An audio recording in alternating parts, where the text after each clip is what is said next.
From the time I've been studying solution-focused brief therapy, there is one word that I've struggled with quite a bit.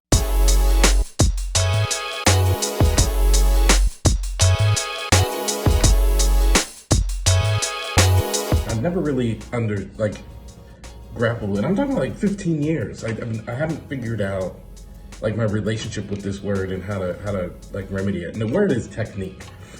I remember somebody saying once that Steve DeSager said that solution-focused brief therapy, all of it is a technique, and none of it is a, sorry, my glasses look crooked, and none of it is a technique.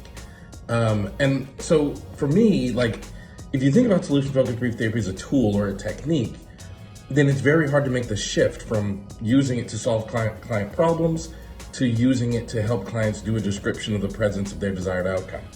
It's also very difficult to understand what the technique actually is.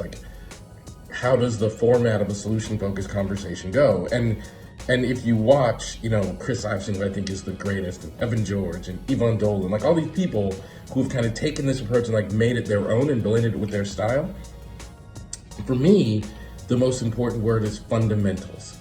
I think we have to recognize that in order to become creative and make it your own, you first have to master the fundamentals of solution-focused brief therapy.